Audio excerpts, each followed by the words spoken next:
est curieux de voir à quel point l'esprit semble souvent jouer contre nous, n'est-ce pas? Imaginez cette résolution du nouvel an.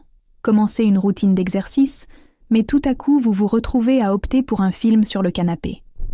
Cette tendance à s'écarter du chemin prévu est de l'auto-sabotage, cette voix intérieure qui dit « laisse ça à demain ». Même si cela semble inoffensif, cela crée un modèle. Et plus nous répétons ce cycle, plus il se renforce, devenant un mur invisible entre nous et nos objectifs. L'esprit, dans ce jeu, n'agit pas par méchanceté. C'est comme un programme obsolète, essayant de nous protéger de quelque chose dont nous ne savons même pas que nous le craignons. Pensez à la procrastination. C'est un mécanisme d'évasion, peut-être d'une peur cachée de l'échec, ou même du succès. Reconnaître cela est la première étape vers le changement. Si vous avez l'impression de reporter vos objectifs, essayez de les diviser en étapes simples. Par exemple, au lieu de promettre d'étudier pendant des heures, commencez par 15 minutes par jour et regardez la magie opérer. Cependant, il est essentiel de comprendre que l'autosabotage ne peut être résolu uniquement par des techniques pratiques. Il naît dans des racines plus profondes, dans les recoins sombres de l'esprit, où reposent les doutes et les peurs. C'est comme essayer de réparer un robinet dont la plomberie est compromise. Avant d'aborder les symptômes, il faut comprendre d'où ils viennent. C'est le point de départ pour explorer ce qui nous retient réellement. Et, comme nous le verrons, l'esprit recèle plus de secrets que nous ne le pensons. Même avec un plan détaillé en main, vous êtes-vous déjà retrouvé coincé devant un objectif? C'est étrange, car sur le papier, tout cela a du sens. Vous savez ce que vous voulez, quand vous le voulez, et même comment y arriver. Mais, dans la pratique, une barrière invisible apparaît. La procrastination, la fatigue, ou encore cette sensation de tourner sur place. C'est comme avoir une voiture puissante, mais elle ne démarre pas. Pourquoi? Parce que le problème est rarement dans le but. C'est sur les chemins intérieurs qui nous y conduisent. Par exemple, pensez à quelqu'un qui décide de commencer à courir tous les jours. Au début, la motivation est forte. Mais après quelques jours, le lit chaud semble irrésistible, et courir devient quelque chose pour demain. Ce n'est pas que la personne ait renoncé à son objectif, mais de petits obstacles, le manque d'énergie, l'autocritique ou même l'idée que ça ne sert à rien de courir si on ne perd pas du poids rapidement, commencent à miner les progrès. Le secret, dans ce cas, est de se concentrer sur le processus, et pas seulement sur le résultat. Une étape à la fois est toujours un progrès. Ces blocages ne sont pas de simples inconvénients. Ils pointent vers quelque chose de plus grand. La fatigue, la résistance, les pensées négatives, tout cela est l'esprit qui essaie de se protéger. Protéger de quoi? Parfois par peur d'échouer, d'autres à cause de la pression de réussir et de ne pas savoir comment y faire face. C'est une énigme qui mérite attention. Et en explorant plus en profondeur, nous verrons que ces barrières ne sont pas seulement externes. Beaucoup d'entre eux ont leurs racines dans un terrain que nous devons encore explorer, l'inconscient. Avez-vous déjà remarqué que vous agissez parfois contre vous-même sans vous en rendre compte? C'est comme si une force invisible guidait vos décisions, vous détournant de ce qui compte vraiment. Selon Carl Jung, ce phénomène a un nom, l'inconscient. Ce n'est pas seulement un dépôt de souvenirs oubliés, mais un espace actif où vivent encore des parties de nous-mêmes, refoulées et oubliées. Et sans que nous nous en rendions compte, ces éléments façonnent les choix, les comportements et même cette voix qui murmure « cela ne sert à rien d'essayer ». Par exemple, imaginez quelqu'un qui a toujours rêvé de parler en public, mais le moment venu, il ressent des papillons dans le ventre qui le font abandonner. Il ne s'agit pas seulement de la peur du moment présent. Cela peut être le reflet de quelque chose de caché, peut-être une critique d'enfance, ou un sentiment d'incapacité auquel on n'a jamais fait face. L'inconscient est comme un scénariste invisible, écrivant des scènes que l'on ne choisit pas toujours, mais que l'on continue de jouer. Ignorer cela, c'est comme essayer d'éteindre un incendie sans le regarder. Le plus intéressant est que l'inconscient ne fonctionne pas seul. Il a de puissants alliés, à l'image des traits refoulés qui habitent notre ombre. Ces forces silencieuses influencent même nos plus grands efforts, transformant les petits défis en murs insurmontables. Mais ne vous inquiétez pas, ce n'est pas une raison pour abandonner. Au contraire, c'est une invitation à approfondir son propre psychisme et à comprendre ce qui est réellement en jeu. Et croyez-moi, en mettant en lumière ce qui est caché, les pièces commencent à se mettre en place. L'ombre, telle que l'a décrit Carl Jung, est un territoire fascinant de la psyché, Elle n'est pas un monstre ou quelque chose à craindre, mais l'espace où nous cachons des parties de nous-mêmes que nous préférons ne pas voir. Pensez à tout ce que vous avez déjà entendu ou ressenti comme faux. La colère, l'égoïsme, l'insécurité. Tout cela est relégué dans l'ombre, comme si, faute de regarder, cela cessait d'exister. Mais la vérité est qu'elle est là, vivante et palpitante, influençant chacun de nos pas sans que nous nous en rendions compte. Imaginez quelqu'un qui n'admet jamais être en colère parce qu'on lui a appris que être en colère est moche. Cette émotion, lorsqu'elle est réprimée, ne disparaît pas. Elle s'accumule, façonnant les comportements de manière indirecte, comme des explosions inattendues ou même une passivité excessive. Jung ne voyait pas l'ombre comme quelque chose uniquement de négatif. Au contraire, il croyait qu'en l'explorant, nous pouvons découvrir des forces et des talents que nous n'aurions jamais imaginé posséder. Le courage d'affronter ce que nous cachons nous donne le pouvoir d'utiliser qui nous sommes réellement. Cependant, faire face à l'ombre, c'est comme ouvrir une malle pleine de souvenirs et d'émotions stockées depuis des années. C'est inconfortable, mais profondément libérateur. Et le plus curieux, c'est que plus on nie son existence, plus il grandit et prend le contrôle. Par conséquent, comprendre ce qui s'y cache est une étape essentielle pour prendre le contrôle de votre propre vie. Et comme nous le verrons, cette ombre a des origines aussi profondes que les racines d'un arbre. Les aspects refoulés qui habitent notre ombre ne surgissent pas de nulle part. Ils ont leurs racines dans des expériences remarquables que nous vivons tout au long de notre vie. Ce sont souvent des parties de nous qui ont été rejetées, que ce soit par notre famille, nos amis ou même par la société. Imaginez un enfant curieux qui pose beaucoup de questions, mais qui est constamment réduit au silence avec des phrases comme « arrête de t'embêter ». Cette curiosité, considérée comme quelque chose d'incommode, peut être reléguée dans l'ombre, laissant la personne dans l'incertitude quant à l'expression de ses idées à l'avenir. Ces traits refoulés portent souvent une histoire de douleur ou de rejet. Peut-être avez-vous été découragé de faire preuve de vulnérabilité parce que cela était interprété comme de la faiblesse. Ou peut-être avez-vous appris à réprimer vos ambitions de peur de paraître égoïste. Au fil du temps, ces parties de nous deviennent incompatibles avec ce que nous considérons comme acceptable et sont reléguées dans l'inconscient. Le problème est qu'en cachant ces facettes, on perd non seulement l'inconfort qu'elles apportent, mais aussi le potentiel qu'elles véhiculent. Comprendre les origines de ces aspects, c'est comme reconstruire un puzzle oublié. C'est une invitation à revisiter des souvenirs, à remettre en question d'anciens récits et à trouver des indices sur qui vous êtes vraiment. Par exemple, si vous avez constamment peur de commettre des erreurs, il peut être utile de réfléchir au moment où vous avez été critiqué ou humilié dans le passé. Ces expériences créent des barrières invisibles, mais pas insurmontables. Et à mesure que nous avançons, nous verrons comment la répression, bien que initialement protectrice, peut devenir un puissant obstacle à notre évolution. Réprimer certaines parties de nous-mêmes peut sembler une solution simple et efficace pour éviter les conflits, mais la vérité est que cette stratégie a un prix élevé. Lorsque nous nions certains traits ou émotions, ils ne disparaissent pas. Prendre sa propre vie. C'est comme essayer de maintenir un ballon immergé dans l'eau. Il finit par s'élever avec force. De même, ces aspects refoulés trouvent des moyens de se manifester, que ce soit par des explosions émotionnelles ou par des comportements qui sabotent nos objectifs les plus importants. Par exemple, quelqu'un qui réprime son besoin de repos parce qu'il croit que être occupé est un signe de valeur peut se retrouver épuisé, improductif et avec une santé compromise.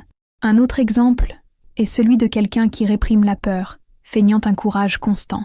Cette peur, ignorée, peut se transformer en anxiété chronique, interférant avec les décisions quotidiennes.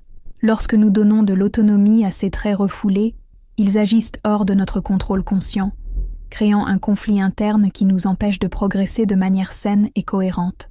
La plus grande ironie de la répression est qu'en essayant d'éviter l'inconfort, nous finissons par créer une vie pleine de tensions invisibles.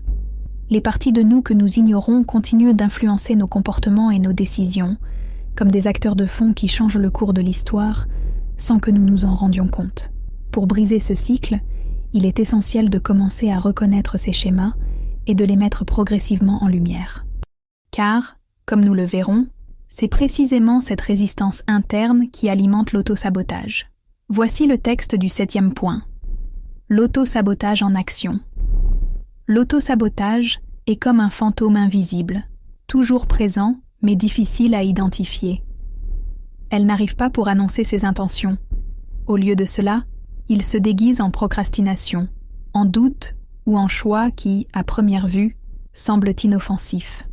Pensez à ce projet important que vous avez reporté pendant des jours, voire des semaines, en trouvant toujours des raisons pour ne pas commencer, ou cette décision impulsive que vous prenez, sachant qu'elle pourrait avoir de mauvaises conséquences. Derrière ces actions se cache souvent une ombre, agissant comme une force silencieuse qui va à l'encontre de ses propres intérêts. Imaginez quelqu'un qui rêve de changer de carrière, mais qui trouve constamment des raisons de ne pas faire le premier pas. Le moment n'est jamais idéal. La peur de l'échec est masquée par des arguments logiques, et le confort du connu parle plus fort. Cette résistance interne est le résultat direct de traits refoulés qui opèrent en dehors du contrôle conscient. Par exemple, un désir inconscient de validation peut faire craindre à cette personne le jugement des autres, même sans l'admettre. Le résultat ? Stagnation. Toutefois, l'auto-sabotage ne doit pas nécessairement être un cycle sans fin. L'identifier est la première étape pour le surmonter. Essayez de commencer à observer vos schémas. Qu'est-ce que vous retardez, évitez ou faites sans raison apparente ? En faisant prendre conscience de ces comportements, vous commencez à démanteler les mécanismes qui les soutiennent. Et le plus intéressant, c'est dans ce moment de clarté que se présente l'opportunité d'intégration. Lorsqu'il s'agit de gérer l'ombre, Jung propose une approche transformatrice. L'intégration. Plutôt que d'ignorer ou de combattre ces aspects refoulés, le but est de les amener à la lumière de la conscience. Pensez-y comme si vous invitiez un inconnu qui vit dans votre maison à s'asseoir et à parler. En reconnaissant ces traits, non seulement vous réduisez le contrôle qu'ils exercent sur votre vie, mais vous découvrez également des forces cachées qui peuvent stimuler votre croissance personnelle. Par exemple, une personne qui tergiverse constamment peut découvrir que, plutôt que de la paresse, ce qui se cache derrière ce comportement est la peur de l'échec. Reconnaître cela lui permet de gérer la peur au lieu de continuer à lutter contre les symptômes. En pratique, cela pourrait signifier écrire un journal sur vos sentiments ou même demander l'aide d'un thérapeute. Une simple étape comme celle-ci ouvre la porte à des changements significatifs. Après tout, ce qui est reconnu peut être transformé. L'intégration n'est pas un processus immédiat, c'est plutôt comme apprendre à jouer d'un instrument. Cela demande de la pratique, de la patience et une volonté de faire face à des notes désaccordées. Cependant, l'impact est profond. En faisant prendre conscience de ces traits refoulés, vous dissolvez la résistance interne et faites de la place pour une vie plus authentique et alignée sur vos objectifs. Et, comme nous le verrons, l'ombre, bien que souvent associée au négatif, porte aussi des trésors qui peuvent nous fortifier. L'ombre est souvent considérée comme quelque chose d'effrayant, mais cette vision est loin d'être complète. Jung nous rappelle que l'ombre n'est pas seulement un dépositaire de nos traits les plus difficiles, mais aussi un coffre-fort de talents et de potentiels oubliés. C'est peut-être là que réside ce courage dont vous ignoriez l'existence ou cette créativité qui a été étouffée à un moment donné de votre vie. Faire face à l'ombre ne consiste pas seulement à affronter les peurs. Il s'agit aussi de découvrir des richesses cachées qui peuvent transformer votre vie. Imaginez, par exemple, quelqu'un qui supprime toujours son côté compétitif parce qu'il pense que c'est quelque chose de mauvais. En explorant cette caractéristique, cette personne peut se rendre compte que le désir de compétition ne doit pas nécessairement être négatif. Au contraire, elle peut être une force pour atteindre des objectifs, à condition qu'elle soit utilisée avec équilibre. C'est comme transformer un terrain abandonné en jardin. Ce qui semblait autrefois inutile ou problématique peut devenir une source de force et de beauté. Il est essentiel de rappeler qu'intégrer l'ombre, c'est bien plus que simplement accepter ce qu'elle contient. Il s'agit de choisir consciemment quoi faire de ces aspects. Ils peuvent être de puissants alliés, à condition que vous soyez prêt à les comprendre et à les utiliser de manière constructive. Et le plus fascinant est de se rendre compte que, souvent, ces traits refoulés fonctionnent comme des mini-personnalités, avec leurs propres désirs et intentions, prêtes à dialoguer avec nous. Jung a décrit les aspects refoulés de l'ombre comme de véritables mini-personnalités, chacune avec ses propres désirs, peurs et intentions. C'est presque comme si nous avions un casting de personnages internes, chacun essayant de se produire sur la scène de notre vie. Le problème surgit lorsque ces mini-personnalités commencent à entrer en compétition avec l'ego conscient, influençant nos actions d'une manière dont nous ne nous rendons pas toujours compte. C'est comme avoir un copilote invisible qui change de cap sans demander la permission. Pensez à quelqu'un qui souhaite s'affirmer davantage au travail, mais qui, Lorsqu'il s'agit de défendre ses idées, recule de peur d'être rejeté.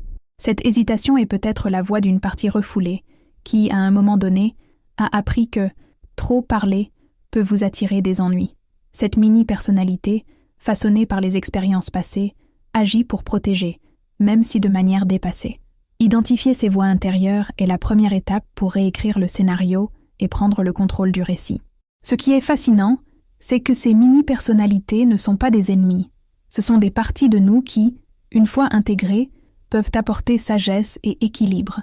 Pour commencer à leur parler, essayez des techniques simples, comme l'écriture libre ou des méditations guidées qui explorent l'inconscient. En donnant à ces voix un espace pour s'exprimer, vous réduisez les conflits internes et commencez à aligner toutes les parties de vous-même. Imaginez un homme qui désire profondément l'indépendance et l'isolement. Il rêve d'une vie paisible, loin des obligations sociales, où il puisse se concentrer sur lui-même. Cependant, chaque fois qu'il tente de s'éloigner, il ressent un vide inquiétant. Cette contradiction n'est pas seulement une question de vouloir ou de ne pas vouloir. C'est le reflet d'un conflit interne, où une partie de lui aspire à la liberté, tandis qu'une autre, cachée dans l'ombre, crie à la connexion et à l'appartenance. Cet homme peut rationaliser ses actions en disant qu'il est mieux seul, ou que les gens ne comprennent pas sa vision. Cependant, la réalité est que votre ombre agit entre les lignes. Peut-être qu'il a connu des rejets dans le passé qui lui ont fait croire qu'il était plus sûr de s'isoler. Mais cette partie refoulée, qui désire de la compagnie, se manifeste de manière inattendue, par des sentiments de solitude, par des pulsions de retour à la vie sociale, ou encore par des frustrations inexplicables. Cet exemple montre comment l'ombre peut créer des contradictions dans nos vies, nous poussant dans des directions opposées. L'homme solitaire n'est pas seulement victime de ce qu'il désire consciemment, mais aussi de ce que cache son ombre. Les conflits internes sont comme une lutte acharnée invisible en nous. D'un côté, l'ego conscient, avec ses objectifs et ses désirs clairs. De l'autre, les traits refoulés, qui agissent comme des forces silencieuses, souvent à l'opposé de ce que l'on souhaite. C'est ce sentiment de vouloir changer, mais de ne pas y être capable. Savoir ce qui est le mieux pour vous, mais insister pour répéter les anciens schémas. Ce choc peut paraître chaotique, mais c'est en réalité l'occasion d'une profonde connaissance de soi. Par exemple, imaginez quelqu'un qui souhaite faire de l'exercice régulièrement, mais qui ressent en même temps une résistance inexplicable. Cette résistance peut être le résultat d'expériences passées, comme des critiques reçues sur votre apparence, ou encore une volonté inconsciente d'éviter les douleurs liées à l'effort physique. Les conflits internes ne surgissent pas de nulle part, c'est le résultat de deux aspects de la psyché qui tentent de coexister. Et la solution réside dans l'écoute et la compréhension des deux côtés. Faire face à ces conflits demande du courage et une volonté de regarder à l'intérieur. Cela peut se faire par le biais de réflexions quotidiennes, de dialogues internes honnêtes, ou même de pratiques thérapeutiques, comme l'analyse jungienne. Lorsque nous identifions la racine du conflit, nous commençons à comprendre qu'il ne s'agit pas d'un ennemi, mais d'un guide. Il indique ce qui doit être intégré et travaillé en nous. Et à mesure que nous avançons, nous verrons comment ces conflits se connectent à des complexes autonomes cachés dans l'ombre. Les complexes autonomes sont comme des personnages indépendants qui habitent notre psychisme, chacun avec son propre agenda et sa propre volonté. Ils ne demandent pas la permission d'agir et prennent souvent le contrôle dans les moments critiques, influençant ainsi leurs pensées, leurs émotions et leurs comportements. Carl Jung a décrit ces complexes comme des noyaux émotionnels chargés d'énergie, formés par des expériences passées qui n'étaient pas complètement intégrées à la conscience. C'est pourquoi, dans certaines situations, vous pouvez avoir l'impression que c'est quelqu'un d'autre qui réagit à votre place. Imaginez quelqu'un qui a une présentation importante au travail, mais qui, lorsqu'il monte sur scène, ressent une peur paralysante. Cette peur peut être alimentée par un complexe autonome, provenant peut-être d'un souvenir ancien, comme une expérience humiliante d'enfance. Bien que l'événement initial se situe dans le passé, le complexe reste actif, sabotant les actions du présent. Reconnaître l'existence de ces complexes est la première étape pour reprendre le contrôle et neutraliser leur influence. Faire face aux complexes autonomes nécessite de la patience et de l'autocompassion. Une façon pratique de commencer est d'identifier les déclencheurs. Quelle situation déclenche ces réactions intenses? Écrire les pensées et les émotions qui surgissent à ces moments-là peut révéler des schémas. De plus, des techniques telles que l'imagination active, proposée par Jung, permettent de dialoguer directement avec ces complexes, mettant en lumière ce qui a été refoulé.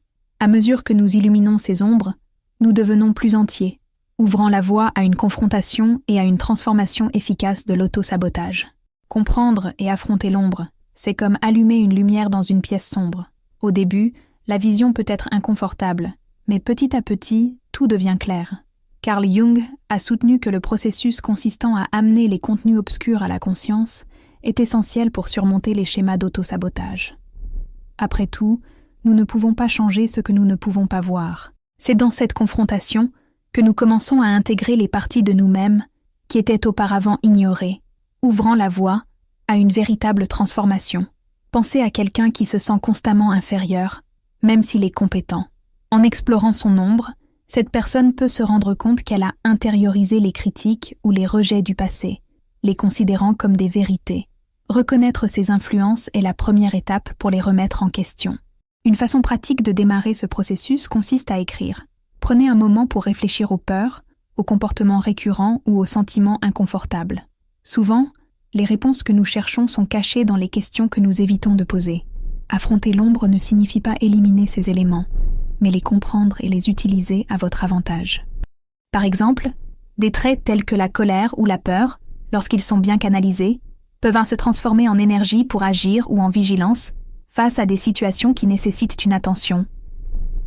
En intégrant ces facettes, nous devenons plus authentiques et préparés à relever les défis internes et externes. La croissance personnelle ne consiste pas seulement à apprendre de nouvelles choses, il s'agit de se connaître profondément. La connaissance de soi est le terreau fertile où s'épanouit notre potentiel, mais le cultiver demande du travail. Carl Jung pensait qu'en explorant notre ombre, nous ouvrons les portes d'une vie plus consciente et plus alignée. Il ne s'agit pas d'atteindre la perfection, mais d'intégrer nos lumières et nos ombres, en créant une harmonie entre qui nous sommes et qui nous voulons être. Maintenant que vous connaissez les mystères de l'esprit et de l'ombre, la grande question est: qu'allez-vous faire de cette connaissance ? Continuerez-vous à répéter les schémas qui vous retiennent, ou ferez-vous le premier pas vers le changement ? Le choix vous appartient, mais n'oubliez pas, ignorer l'ombre ne la fait pas disparaître, cela lui donne simplement plus de pouvoir. En revanche, y faire face est le chemin vers une vie plus pleine et plus consciente. Alors, qu'est-ce qui vous empêche d'agir aujourd'hui ? Pensez-y. Combien de fois vous êtes-vous saboté par peur, par insécurité ou par manque de clarté ? Et si c'était aujourd'hui le moment idéal pour commencer à transformer ces barrières en ponts ? Que diriez-vous de prendre le temps de réfléchir à vos habitudes ou même d'écrire sur vos émotions ? De petites actions peuvent conduire à de grands changements. Si vous pensez que ces idées peuvent vous aider dans votre parcours, abonnez-vous à la chaîne et activez les notifications. Merci d'avoir regardé jusqu'à la fin.